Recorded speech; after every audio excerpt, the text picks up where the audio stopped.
Bueno, saludos a todos los que estamos acá, los que estamos online. Estamos en la posición 149. Y uno de los textos de esta porción está en Mateo capítulo 2. Y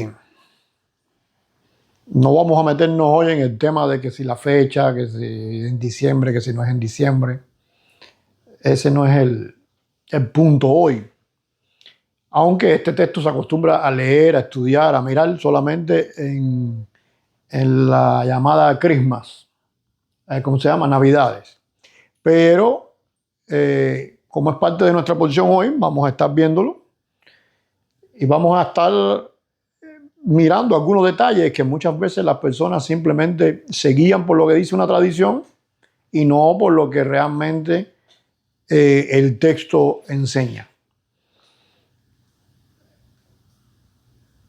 El texto ya nos pone en cuanto a fecha, por ejemplo, solamente voy a decir así por arribita en cuanto a fecha, el texto nos pone que Herodes por lo menos está en los últimos días o meses de su vida. ¿Por qué? Porque José y María reciben el mensaje del ángel de que se regresen a Egipto, llegan a Egipto y tienen que virar para atrás, porque enseguida ya había muerto Herodes y tienen que virar para atrás. Así que el tiempo que ellos demoraron en esa ida y en ese regreso es lo que le quedaba de vida a Herodes.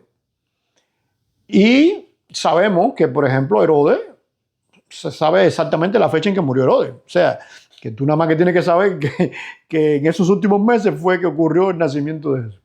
Así que, y eso no tiene nada que ver con diciembre. Pero bueno, no vamos a meternos en eso. Solamente lo digo para un problema de contexto en lo que estamos, ¿ves? De cómo a través de una tradición se pueden tergiversar muchas cosas. Hoy quiero hablar un poquito más acerca de los magos. ¿Quiénes eran estos magos? ¿Por qué? Porque como hoy en día la palabra magos se asocia con, en español, se asocia con un brujo, un tipo haciendo un brebaje, o en el mejor de los casos con alguien que aparece cosas y desaparece cosas, pues entonces la gente no tiene idea de lo que es el mago. En la traducción americana, anglo, en inglés, por ejemplo, está un poquito mejor la cosa, porque ahí lo traducen como sabios. Al traducirlo como sabios, lo que hicieron fue traducir la palabra. En español, lo que hicieron fue transliterar la palabra. La palabra en griego, magois, cuando tú la transliteras, es mago. En inglés, cuando tú la traduces, se acerca a sabio. ¿Entienden ahí? Así que la traducción en inglés es mucho mejor que la española, que la hispana. No obstante a eso, también se pierde. Ahora, ¿quién era un mago, por ejemplo? Bueno, primero tenemos que entender que cuando Israel o el reino de Judá, el reino del sur, las tribus del norte ya habían desaparecido, se habían llevado a un cautiverio, se fueron mezclando y muchas personas de esas tribus bajaron al reino del sur y se refugiaron en el sur. Entonces, ese reino del sur vino la conquista babilónica. Cuando vino la conquista de Babilonia y se llevó cautivo a ese reino del sur, pues ocurrió que, lo leemos ahí en el libro de Daniel, por ejemplo, Dios hace determinadas cosas con aquellos jóvenes que fueron llevados presos por Nabucodonosor y los nombran entonces parte de los magos. Después ocurre otra cosa que revelan el sueño a Nabucodonosor y Daniel es puesto como jefe de los magos. Entonces quiere decir que ya tenemos un indicio de que los magos no tienen nada que ver con eso que la gente piensa que son los magos. ¿Por qué? Porque tienes en un momento de la historia a los judíos líderes de los magos. ¿Van a ir conmigo? Ahora, en ese tiempo de Babilonia, aunque nosotros leemos en la Biblia que Daniel fue hecho un mago, en realidad Daniel no fue hecho ningún mago. ¿Por qué? Porque esa palabra no existía ahí. Tú me dirás, bueno, pero cuando yo leo, o alguien que lea en arameo el texto de Daniel, dice, bueno, pero ahí dice que fueron hechos magos. Sí, pero está en arameo. O sea, Nabucodonosor no hablaba arameo, hablaba arcadio. Por lo tanto, la palabra mago no existía en el lenguaje de Nabucodonosor, sino que existían el grupo. Nabucodonosor creó un grupo a los que se llamaban los Kadish en idioma arcadio. ¿Ves que no tiene nada que ver Kadish con magos? Son dos palabras diferentes. No porque sean distintos, sino porque es otro idioma. El de Nabucodonosor y el de los babilonios. Ahora, estos Kadish, ¿quién eran? Eran una especie de consejeros. Claro está, si la cultura babilónica es una cultura pagana en el sentido de religiosa, pues esos consejeros tienen que ver con esas religiones y tienen que ver con esa cultura. No le van a hablar a Nabucodonosor en un lenguaje que él no conozca. ¿Qué sucede? Que cuando Nabucodonosor conquista los pueblos que conquista fuera del entorno de Babilonia, pues se le ocurre una cosa y es crear una especie de grupo de consejeros de todos esos pueblos. ¿Por qué? Porque es lógico, si yo ahora soy rey de Babilonia y me extiendo y soy rey de otro pueblo, yo necesito entender a esa gente. Cómo yo los domino, cómo yo los controlo, cómo yo los vuelvo mis aliados. Porque no era...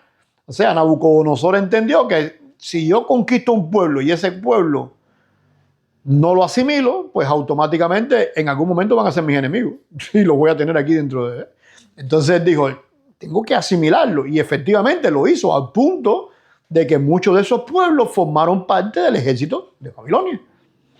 Y esa misma idea pues se transmitió después. Y es lo mismo que hizo Grecia, es lo mismo que hicieron los medo-persas, es lo mismo que hicieron los romanos y es lo mismo que fue sucediendo después. Ahora, en Babilonia, Nabucodonosor entonces comienza a crear todo un grupo de consejeros multidisciplinarios, diríamos hoy, de diferentes culturas, precisamente para poder gobernar a esa gente y entender todas las culturas, poder hablar en el idioma de cada uno, aunque él no dominaba el idioma. Pero si yo tengo una persona aquí que domina el idioma y que sabe todo lo de esa cultura, esa persona puede ser mi interlocutor. ¿Ya entienden? No tan solo para mediar entre yo y ellos, sino también para cuando, oye, tengo este problema con esta gente, ¿cómo se resuelve? Bueno, ellos piensan así, ellos, ¿me entienden? Entender la cultura de eso, una especie de transculturación de Nabucodonosor. Entonces, en ese grupo estaban los judíos. Cuando vino aquel momento del sueño de Nabucodonosor, Nabucodonosor entonces llama a los Kadish. ¿Pero a qué Kadish llama? A los Kadish de Babilonia. O sea, que tienen la cultura babilónica, que tienen el concepto babilónico, que tienen toda esa perspectiva. ¿Y qué pasa? Que ellos no pueden resolver el problema del sueño. Que dice Nabucodonosor, bueno, entonces esto no me sirve de nada, elimíname a toda esta gente. Cuando esa noticia llega a Daniel, Daniel dice, bueno, pero ¿por qué me van a matar a mí? Si a mí no me han preguntado. O sea, le preguntan a esta gente, no saben, y a mí entonces no me van a preguntar y me van a matar. Bueno, pregúntame a mí, involúcrame en el tema. Dios le revela a Daniel el sueño, y cuando Daniel viene a donde está Nabucodonosor, Daniel le cuenta el sueño, que nadie sabía el sueño. Nabucodonosor inteligentemente dijo, yo tengo un sueño y yo no se lo voy a contar a nadie, tú tienes que decirme lo que yo soñé para después interpretarlo, ¿eh? Porque si yo le digo el sueño a la gente, automáticamente cualquiera viene y me dice, no, eso lo que quiere decir es que esto, que lo otro, ¿ves? Y Nabucodonosor no llegó ahí por tonto, él llegó ahí por ser rey de reyes, ¿entiendes? Era un emperador.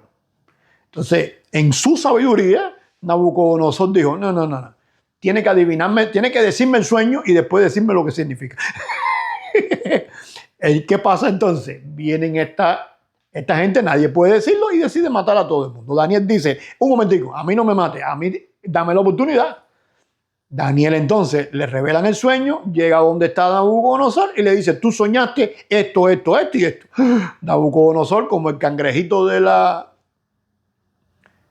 ¿Cómo se llamaba? ¿Te acuerdas del cangrejo de la película esta de Ariel? Sebastián, que se le cae la guía. Nabucodonosor se queda, ¿cómo que tú sabes eso? Y él le dijo, bueno, espérate, no solamente te voy a decir el sueño, te voy a decir ahora lo que significa. Y le describe el sueño. Nabucodonosor se quedó, eso nunca lo había visto él.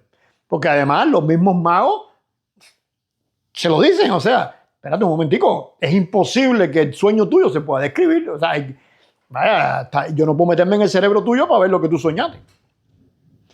Daniel hace entonces lo imposible y cuando hace lo imposible, Nabucodonosor, que tiene su boca abierta como Sebastián, pues entonces dice, bueno, espérate un momentico, no vamos a matar a todos, se quedan vivos porque a mí me falta que ustedes estén vivos, pero ahora tú te quedas enfrente de todos los magos. ¿De todos los quién? Los Kadish. ¿Están ahí conmigo? Y Daniel entonces empieza a formar parte ya no solo de los Kadish, sino de jefe de los Kadish. E inclusive lo ponen al frente de determinadas provincias. ¡Wow! ¿Qué pasó entonces? Que unas generaciones después de Nabucodonosor, en uno de sus nietos, Belsasar, el imperio medo-persa invade Babilonia y conquista Babilonia. ¿Qué pasa? Dentro de los medos persas, específicamente dentro de los medos, uno de los pueblos, o sea, medos son dos pueblos, medos y persas. Uno conquista al otro y se unen y crean un reino y ese reino comienza a crecer y a expandirse. Una de las tribus dentro de los medos son los Magush. El rey Ciro, que es este rey que va a empezar esas conquistas, pues ve que ese pueblo tiene determinadas características sacerdotales, determinadas características de estudio, determinadas características que lo hacen ser diferente al resto. Y entonces Ciro el persa, o Ciro el grande, dice, bueno, ahora este grupo, esta tribu no va a ser solamente una tribu, sino que va a ser un grupo que se van a llamar los Magush. De ahí viene entonces la palabra mago. ¿Van ahí? Cuando Ciro el Grande conquista Babilonia, barre con todo aquello, pone a Darío al frente de la ciudad para que la domine y la controle ahí directamente. Darío entonces se da cuenta que en medio de esa gente hay un personaje que está sobresaliendo. Y pasan determinadas cosas que Darío dice, wow, este personaje es un personaje. ¿Quién es este personaje?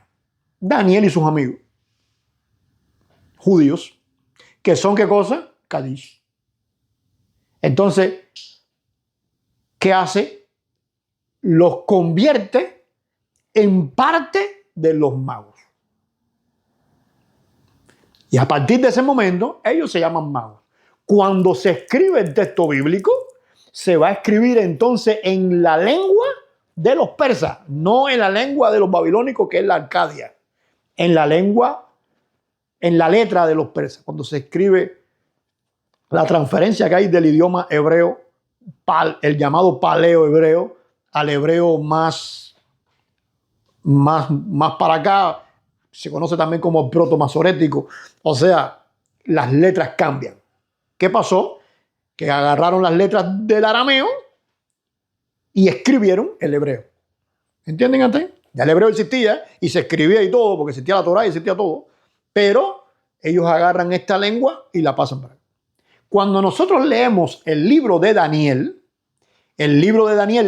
como el que está al frente del momento, es Persia, y el pueblo de Israel entendió que Ciro el persa era un Mesías, y así lo dice el texto bíblico, literal, pues entonces la lengua aramea tuvo un peso, poder.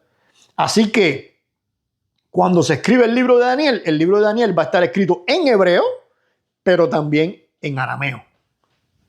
Hay cosas que están escritas en hebreo y hay cosas que están escritas en arameo.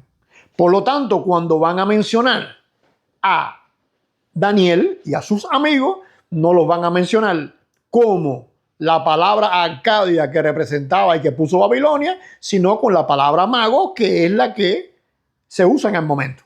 Y por eso nos ha llegado hasta nosotros como que eran magos.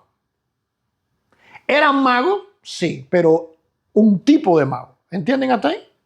No el tipo de mago que Ciro creó en Persia, basado en la tribu de los Magush, sino un tipo de mago que es una especie de élite de consejeros, estudiosos, administrativos, gente en las que se podía confiar y de la que Daniel y sus amigos van a ser un elemento importante. ¿Quién hizo eso? Darío. ¿Y Darío bajo la autoridad de quién? De Ciro, que era el emperador. Darío, no pueden confundir a Darío con el rey Darío que vino después, sino Darío, el gobernador de Babilonia que quedó al frente de toda aquella región donde los judíos estaban. ¿Van ahí conmigo? Ese grupo judío que está allí, se cumplen los 70 años predichos por el profeta Jeremías de que ellos regresarían a la tierra, y Ciro entonces hace un decreto y ellos regresan a la tierra. ¿Quiénes regresan? Daniel no regresó. ¿Cómo el profeta Daniel no regresó? Simple, fue un viejo. Ya no puede. Ya ese viejo no puede llegar, se muere en el camino. Entonces, no regresa todo el mundo, se queda un grupo. Ese grupo que se quedan también los que han agarrado élite. En 70 años, estando en la élite, tú tienes que entender que entonces van a haber muchos judíos en determinados puestos de élite. Por eso después, unos años después, o siglo, bueno, un siglo más o menos, vamos a ver, por ejemplo, a Esther, ¿recuerden? Hija, sobrina de Mardoqueo, que va a llegar a ser reina. Y Mardoqueo es una persona influyente, fuerte, económicamente y liderazgo dentro de una comunidad que es judía, donde en Babilonia, en Persia y en toda esa área de por ahí. ¿Entienden ahí? O sea, desde el momento en que ellos son llevados cautivos en todo ese proceso, no tan solo queda una comunidad judía, sino también queda una comunidad en la élite, con influencia, con recursos, con poder. Por ejemplo, cuando hoy te dicen los grandes eruditos de hoy, que lo que son es unos sembradores de cizaña y de problemas. Bueno, muchos de ellos. Cuando te dicen, no, esos problemas con Israel en la región, eso ha sido histórico, eso es siempre. Eso es mentira, eso es falso. La historia te demuestra, esta simple historia, te demuestra que los judíos en toda esa área fueron queridos, deseados. Siempre hubo, como por ejemplo, en épocas de Esther, aquel personaje que quería matarlos. Engañó al rey para que firmara un edicto donde mataran a todos los judíos que se pudieran matar. ¿Qué pasó? Que él no calculó que la reina era judía. Y cuando la reina se enteró, habló con el rey dijo, bueno, entonces, no tan solo, porque la orden era que había que matar a los judíos y los judíos no podían defenderse. Pues entonces ahora el rey cambió y dijo, bueno, que los judíos se defiendan. Cambió la historia. Porque entonces todos los que eran valientes y querían matar judíos, no quisieron matarlos y al final no los mataron. Entonces, ¿qué pasó? Por eso tenemos la fiesta de Purim. ¿Entiendes? Y por eso en la fiesta de Purim nos reímos de ese personaje cuando se menciona su nombre y se hace ruido ¿Por qué? Porque así quedó él en la historia, un cero. Fíjate que no quiero ni mencionarlo. Es un cero. Pero los judíos como tal eran queridos. Entonces, esa casta, esa comunidad, disculpen, y esa casta, pues entonces pasaron de año en año y de siglo en siglo. Ahora, llega el momento de Herodes, llega el momento de Jesús. Y allá está ese grupo, que son estudiosos, lectores de la Biblia, conocedores de la Escritura, y conocedores no tan solo de la Escritura, sino también de toda la cultura de Persia y todo eso, porque si ellos están administrando aquel lugar, tienen que conocerlo todo. ¿Están ahí? Cuando el texto entonces dice, vamos ahora al texto. Cuando Jesús nació en Belén de Judea en días del rey Herodes, vinieron del oriente a Jerusalén unos magos. Entonces, esa idea teológica, porque eso es una interpretación teológica de que esos magos representan a los gentiles viniendo a adorar a Jesús, eso es falso. Estos magos, suponiendo que fueran gentiles, vamos, ¿ves? Porque el texto tampoco nos lo dice así claro, estamos analizando. Suponiendo que fueran gentiles, no tengo ninguna evidencia para suponer eso, más que mi teología y mi concepto. O sea, el mismo peso que hay para decir que son gentiles, hay para decir que son de esa comunidad judía que está en la zona. ¿Ves? En mi opinión, y cuando leamos el texto te vas a dar cuenta que es más evidente, pesa más la evidencia de que sean judíos, la evidencia de que sean judíos de que sean gentiles. ¿Ves? Ok. Tienes a estos magos viniendo de allá. Ahora, tenemos otro punto aquí, que es, vinieron del oriente. Automáticamente pensamos del oriente en Persia. Toda esa zona. Pero cuando estudiamos a Ezequiel, que es paralelo a Daniel, profeta Ezequiel, el profeta Ezequiel va a hablar proféticamente de Israel, de Judea, del templo, de la reconstrucción, de toda esa historia. Y siempre, y por ejemplo, tenemos una que está en parte de la posición de hoy, que es cuando el templo que está en construcción se llena de agua y las aguas salen como un río y llenan la tierra, como un río. Y dice el texto que salen de Jerusalén al oriente. Y llegan a Mar Muerto. O sea, que en la mentalidad hebraica, profética, escrituraria, lingüística que tenemos hoy, el oriente no es Persia, aunque Persia está en el oriente, sino que el oriente es una región mucho más amplia. Por ejemplo, hoy nosotros decimos, estamos en Estados Unidos y nosotros decimos, en la región del West. ¿Qué puede ser la región del West? California, ¿no? Pero sin embargo, si yo le pregunto a un floridiano cuál es el West, te dice West es donde estamos nosotros aquí ahora. Entonces dice, bueno, acá, entonces, ¿es California o es Tampa? ¿Cuál es el West? Simple. De ahí para allá. ¿Están ahí? Tampa es West. California también es West. Y todo lo que es para allá es West. Texas, ¿dónde está? En el West. Todo es para allá. Lo mismo, del templo para allá, todo es oriente. El Jordán, ¿dónde está? En el oriente. ¿Están ahí conmigo? Ahora, en el libro de Hechos tenemos una curiosidad. En el libro de Hechos tenemos a los apóstoles llegando a una ciudad de Samaria. Y en esa ciudad de Samaria hay un samaritano que es líder de la ciudad, que se llama Simón. Y la Biblia dice así claro, Simón el mago. Pero ven acá, los magos no vienen del oriente. Bueno, es que esa ciudad de Samaria está en todo ese tramo de ahí para allá. De Judea para acá es occidente. De Judea no, del templo.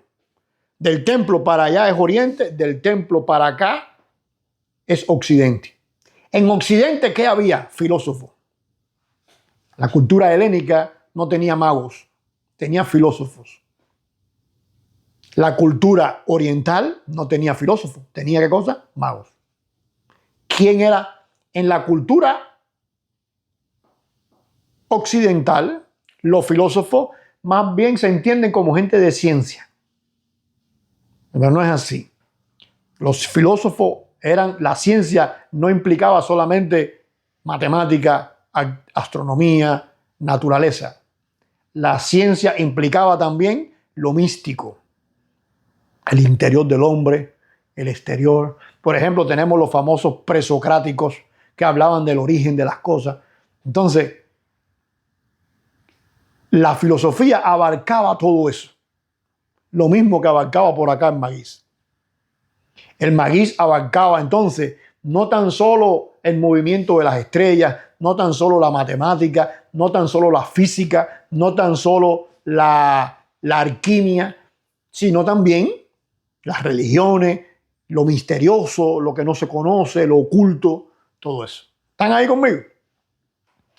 Por eso Simón es mago. Cuando le traen el evangelio, él quiere interpretar el evangelio al estilo ese mago. Y se encuentra un problema. Ahora, vamos a ver una gran diferencia entre Simón el mago y estos magos. ¿Ves? Una gran diferencia. Estos magos, dice, cuando llegan a donde está Herodes, diciendo, ¿dónde está el rey de los judíos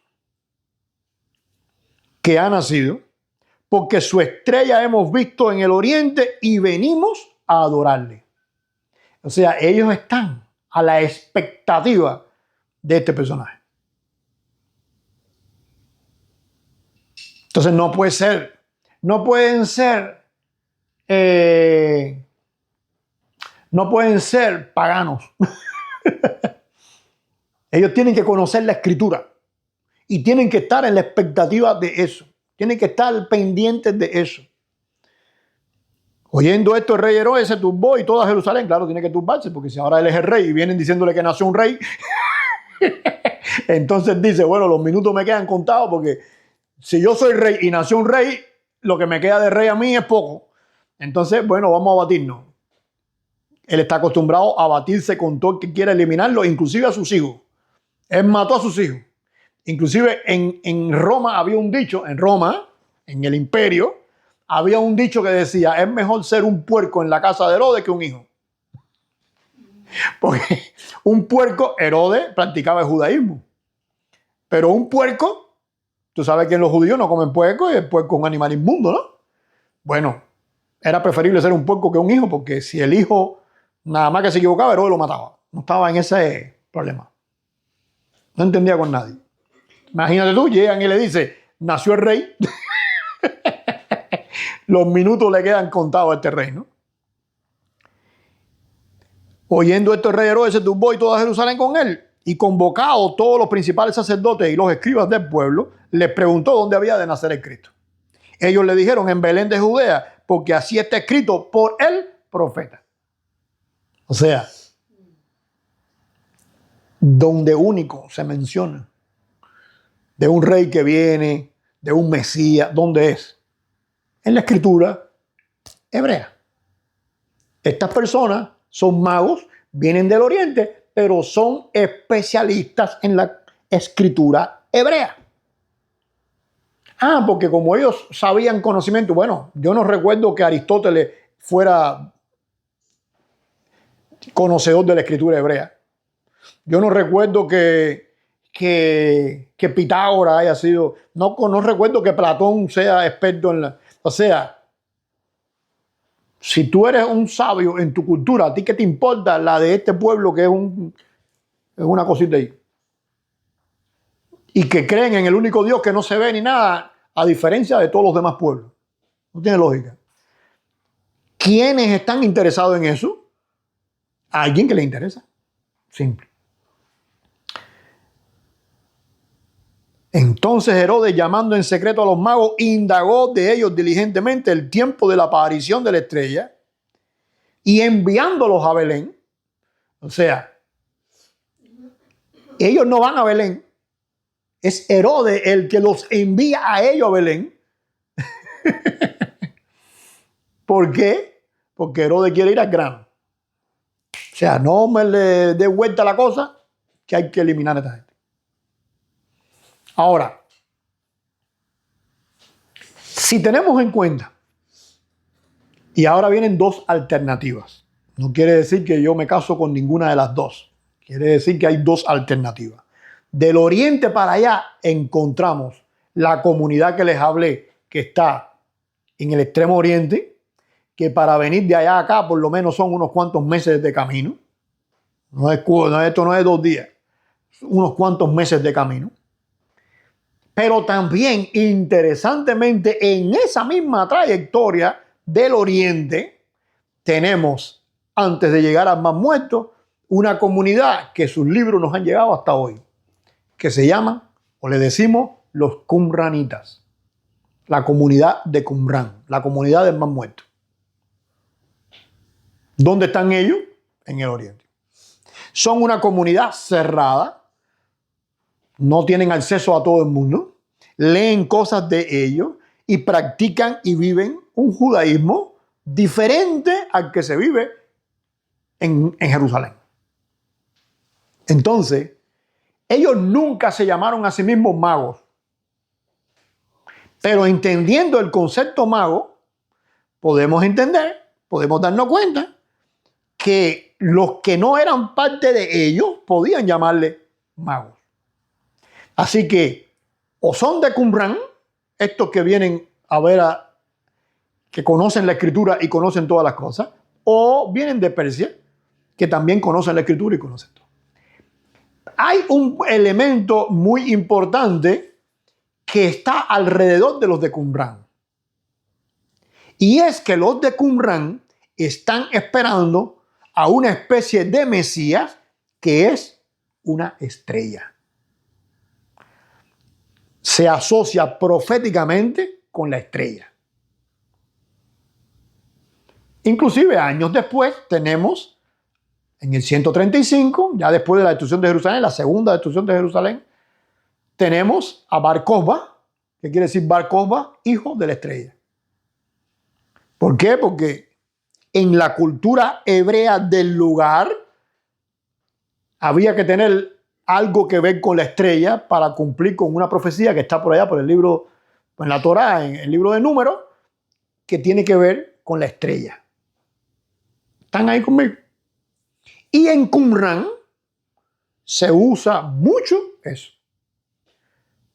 Eso coincide grandemente con el tema de una estrella que esta gente están siguiendo y que llegan aquí y todo esto.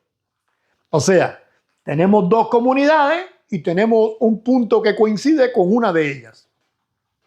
Eso simplemente para que tú lo tengas pendiente, no para que te cases con ninguna, pero interesante.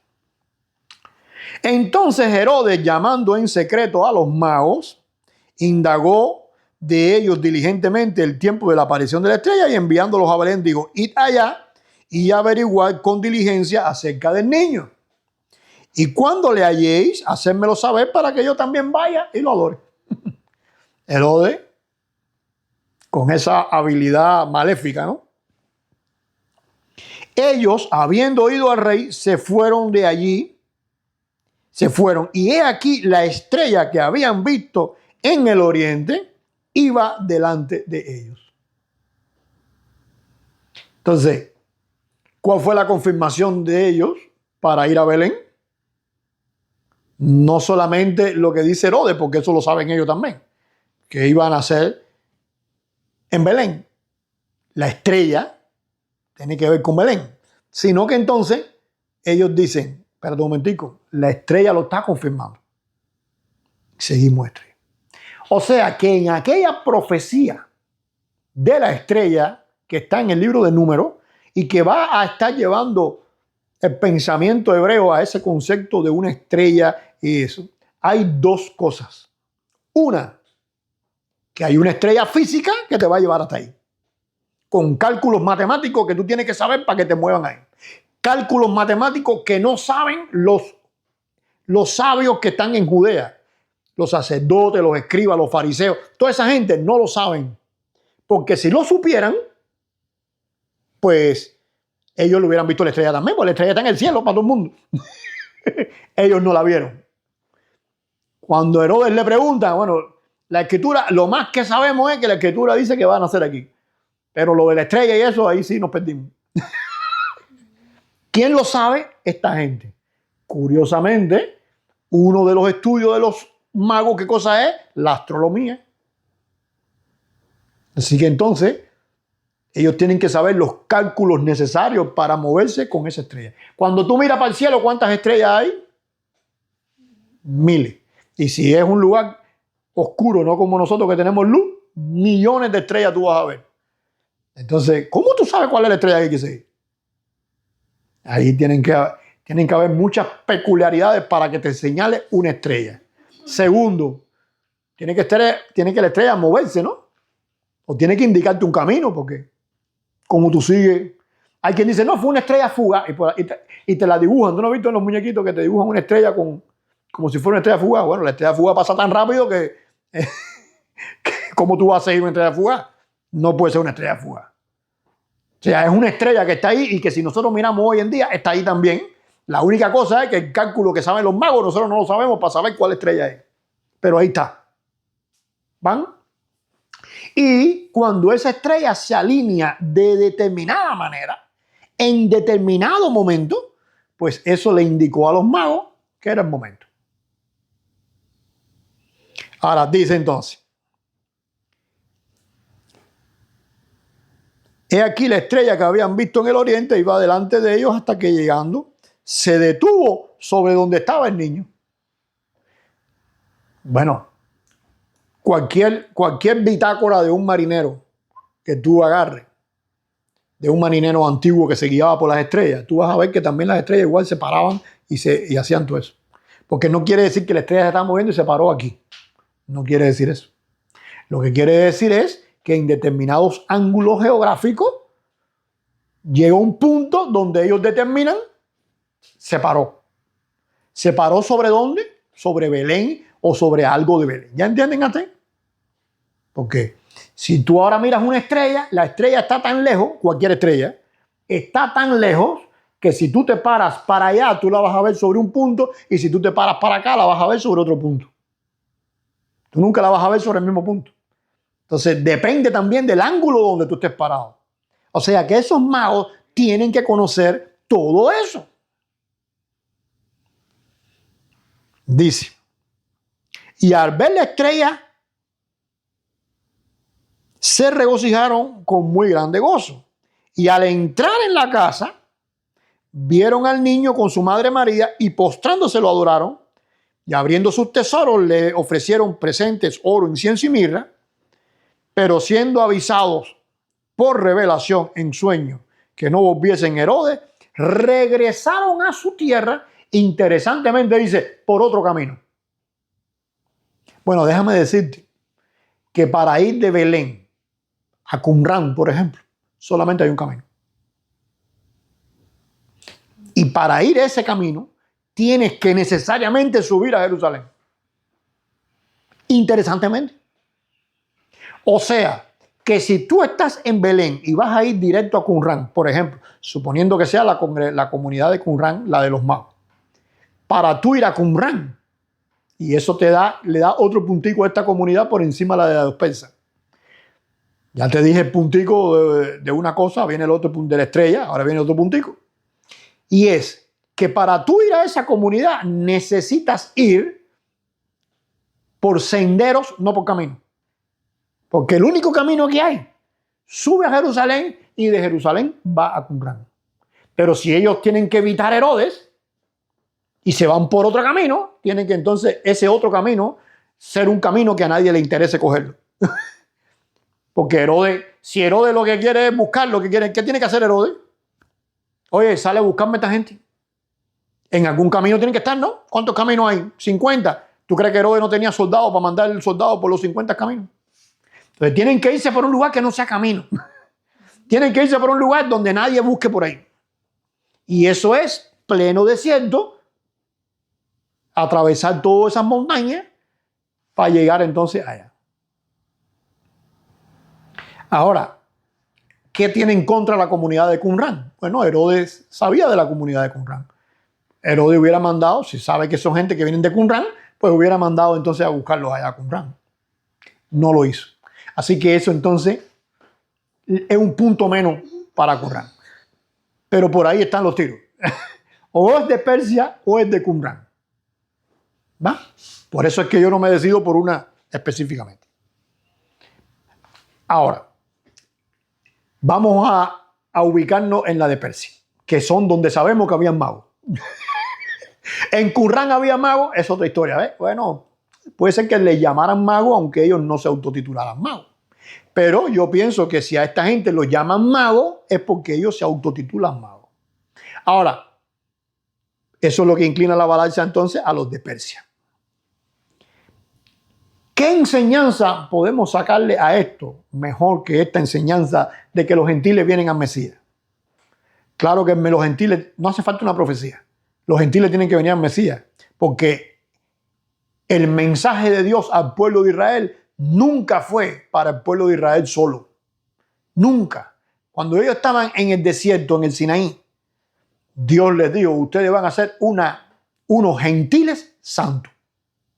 ¿Para qué? Para que sean luz a las naciones. Entonces, Dios nunca descartó a los gentiles. Eso es un cuento que nos han, un cuento mal contado, que nos han hecho después. E inclusive Abraham, cuando Dios llama a Abraham, le dice, en ti serán benditas todas las naciones de la tierra. O sea, todas las naciones que vengan a tu fe, que vengan a ti, a tu simiente, van a ser benditas. Entonces, Dios nunca, o sea, es lógico que si viene el Mesías, es para todo el mundo. Pero, aparte de eso, una enseñanza muy interesante es cómo fueron capaces esta comunidad durante tantos siglos de mantener su fe, su enseñanza, su esperanza en medio de una cultura tan convulsa como la persa. Mantener eso al punto de ser los primeros en llegar a adorar al niño. Y eso nos hace entonces entender un reto para nosotros. Pudiéramos estar viviendo. Fíjate que este reto se pierde cuando son gentiles que vinieron a adorar al Mesías. Se pierde porque simplemente tú lo que tienes que esperar es que Dios te toque, como ese gnosticismo, esa cosa mágica, que Dios me toque y yo vaya a buscar a Dios. No. La Biblia enseña perseverancia. La Biblia enseña otro tipo de cosas. ¿Cómo es posible que tú, en medio de una cultura adversa, en una cultura que se tergiverse la escritura, en una cultura que niegue la escritura, en una familia que sea aparte a todo, en un vecindario que sea, que tú seas un guardador de las cosas de Dios, al punto de estar pendiente y ser los primeros en la fila cuando Dios hace algo? Tú estás pendiente de eso. Porque esta gente tenía que estar pendiente de eso. No fue que esta gente un buen día, oye, mira esa estrella. Oye, fulanito, tú viste esa estrella que extraña. Esa estrella la llevan ellos estudiando hace siglos. Quizás noche tras noche durante siglos, de generación en generación, mirando esa estrella a ver si hay algún cambio. Para poder llegar el día en que esa estrella hace algo y los que la están mirando en ese momento salen para allá. O sea, qué nivel de fe esta gente, qué nivel de fidelidad. Y ahí tú entiendes entonces la diferencia entre fe y fidelidad. Porque fe no implica fidelidad. El creer no implica fidelidad. De hecho, la Biblia dice, los demonios también creen y tiemblan. ¿Por qué? Porque tú puedes tener fe, tú puedes creer y no ser fiel. Pero cuando tú eres fiel, eso implica que tienes fe. Porque ¿a qué tú eres fiel? Si Dios no se ve, si Dios no es palpable, entonces tú eres fiel ¿a qué? A esa fe. Entonces, fidelidad abarca mucho más que el concepto fe. El concepto fe reduce la acción del ser humano hacia Dios. ¿Esta gente tenían fe? ¿O esta gente le nació la fe ese día porque lo tocó mágicamente la cosa? No. Esta gente fueron fieles durante siglos a aquello que les enseñaron desde tiempo de profeta Ezequiel y Daniel. Desde allá atrás fueron heredando aquello y heredando. Como mismo Daniel fue fiel, ¿se acuerdan? Daniel un día está Ciro, ya llega Ciro y está Daniel y dice Daniel, estaba yo leyendo en el profeta Jeremías diligentemente. Date cuenta que el profeta Jeremías es el profeta. Daniel conoció a Jeremías, es el profeta último. Y para que él esté leyendo a Jeremías, tiene que haber un libro de Jeremías, tiene que tenerlo él en las manos y tiene que estar leyéndolo. ¿Cuántas cosas tienen que pasar? Una sola. Daniel es fiel. ¿Ves? Todas esas casualidades se anulan cuando tú miras que Daniel es fiel. Y Daniel va a estar indagando diligentemente, como dice él, en la profecía de Jeremías. ¿Por qué? Porque es fiel. Quizás el libro de Jeremías que Daniel está leyendo sea el único libro que existe de Jeremías. Porque no había una imprenta para que todos los judíos tuvieran libros de Jeremías. Ni nada por el estilo. Entonces, posiblemente haya sido hasta el libro que Jeremías escribió de su puño y letra. Que el libro de Jeremías cuenta que se escribió ese libro. Y lo que nosotros tenemos es simplemente una copia editada de ese libro. Es lo que creen todos los eruditos, lingüistas modernos. Entonces, Daniel, ¿qué marcó la diferencia con Daniel para estar leyendo ese libro? ¿La casualidad de que hubo que puso el libro en sus manos? No, que Daniel es fiel y lo demostró. ¿Se acuerdan cuando el rey prohibió que se adorara a cualquier otro que no fuera él?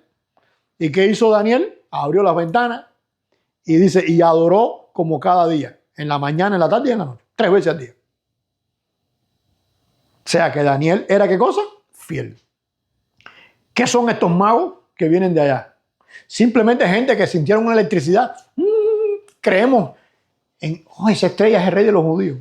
Ahora tú ves una estrella que se mueve y ya tú quieres que No, tú tienes que haber leído el libro de los judíos para saber que se está esperando un rey.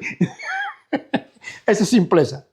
Así que esta gente han sido herederos de ¿qué cosa? De la fidelidad. Ahora, bueno, como yo soy hijo de un hijo, de un hijo, de un hijo, de un hijo, de un hijo, de un nieto, de un bisnieto, de un tataranieto de Daniel, pues yo heredé esa enseñanza. No. Toda esa gente hasta aquí tuvo que ser fiel. Si uno de ellos deja de ser fiel, ¿qué pasa? Se rompió todo. Ahora mismo, ¿cuántos hispanos, por ejemplo? Voy a poner ejemplo de Cuba, aunque no es el único ejemplo, pero ¿cuántos cubanos son descendientes de judíos y no lo saben? ¿Por qué? Porque en esa trayectoria algunos de sus ancestros no han sido fieles. E inclusive cristianos. O sea, ¿cuántos cubanos vienen de cristianos y cuando llegó el comunismo se olvidaron? Yo recuerdo frente a mi casa, había una señora que era dentista y era mi dentista, la que me arreglaba los dientes a mí, de niño. Y un buen día yo me entero Ya después que vino el avivamiento ese en el 89, en que la gente empezó a convertirse en Cuba y todo aquello. Y yo empiezo a buscar de Dios y todas esas cosas. Y un buen día me entero, creo que fue mi papá o algo así, que me cuenta que esa familia completa era metodista. Y yo nunca los conocí como metodistas. Eran líderes de los metodistas. Y cuando vino la revolución, el comunismo y todo eso, y que prohibieron ser cristianos, ellos fueron uno de los tantos miles de cubanos que que decidieron no ir más a la iglesia y decidieron no. Tal vez no toda la familia, tal vez una parte de ellos, pero bueno, lo que yo conocí no estaban ahí. Y eso cuando me lo contaron a mí me chocó, porque entendí algo simple. Qué fácil es no ser. Qué fácil es parar y no seguir. Qué fácil es no mantenerse en la fidelidad. Cuántas cosas hay en este mundo que te pueden apartar de eso. Mira tú cuántos siglos pasaron de Daniel, que fue el primer grupo de judíos que hicieron de esa casta de los maguís, que después fue maguís, hasta la época de ¿cómo se llama? De Jesús. 500 años, más de 500 años. Durante más de 500 años se mantuvo un grupo fiel. No sabemos si todos, pero por lo menos estos que fueron para allá son fieles. Al punto de agarrar por todo el desierto aquel, sea de Qumrán o sea de Persia, hay que hablar un buen desierto y venir acá. Por un camino trayendo, fíjate lo que ellos trajeron a Jesús, trajeron incienso, oro y mirra. Y no eran 3 magos como te lo pintan, en ningún lugar ni se llama Baltasar, ni Melchor, ni nada de eso. En ningún lugar te dice nada de eso. Pero era un grupo. Te puedo decir que no era uno ni dos, era un grupo. Más de 3. ¿Por qué? Porque dice que llegaron a la ciudad y la ciudad se conmovió. O sea, estamos aquí en Cape Coral, que es un 0.2% de lo que era Jerusalén, que albergaba en una fiesta a más de 3 millones de habitantes. Jerusalén era una especie de Habana. Imagínate tú que esa gente entre en Jerusalén y que se forme una conmoción. O sea, aquí ahora mismo entra una caravana por el puente de la Veteran y nosotros aquí no nos enteramos. ¿No, verdad? Entonces tiene que haber entrado un grupo significativo de magos trayendo incienso, oro y mirra para que eso tuviera algún impacto.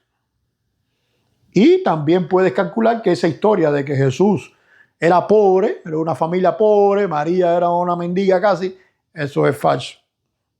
Porque si le trajeron incienso, oro y mirra, acabado de nacer y se lo regalaron ahí, había recursos.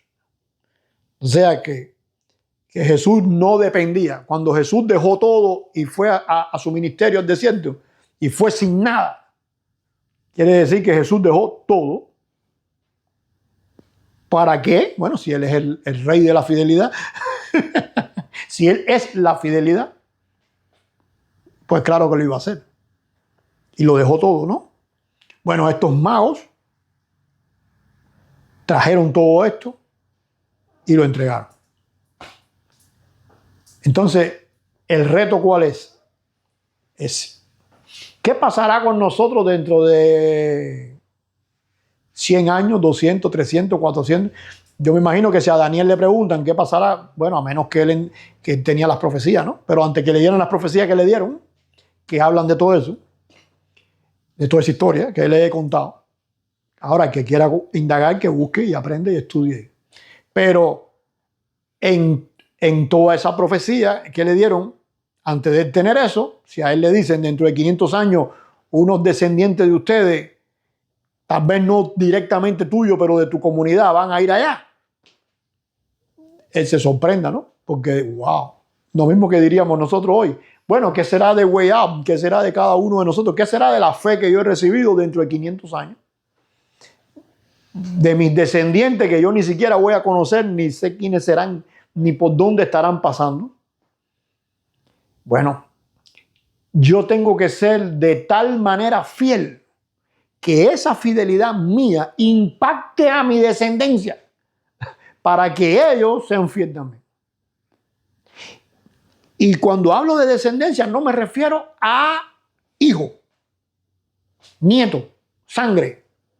En la mentalidad hebrea eso no funciona.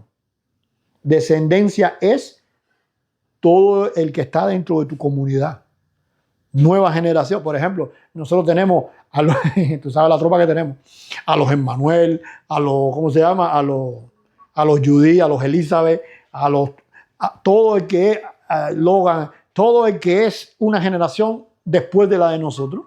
Nosotros tenemos que ser lo suficientemente impactantes para ellos, para que ellos puedan, en medio de este mundo tan convulso, aun cuando se queden ellos solos, porque estos magos no eran mayoría allá en su lugar, aun cuando se queden ellos solos, que sean capaces de ser fieles y mantener la fe para impactar a quién, a la próxima generación. Dios nos bendiga.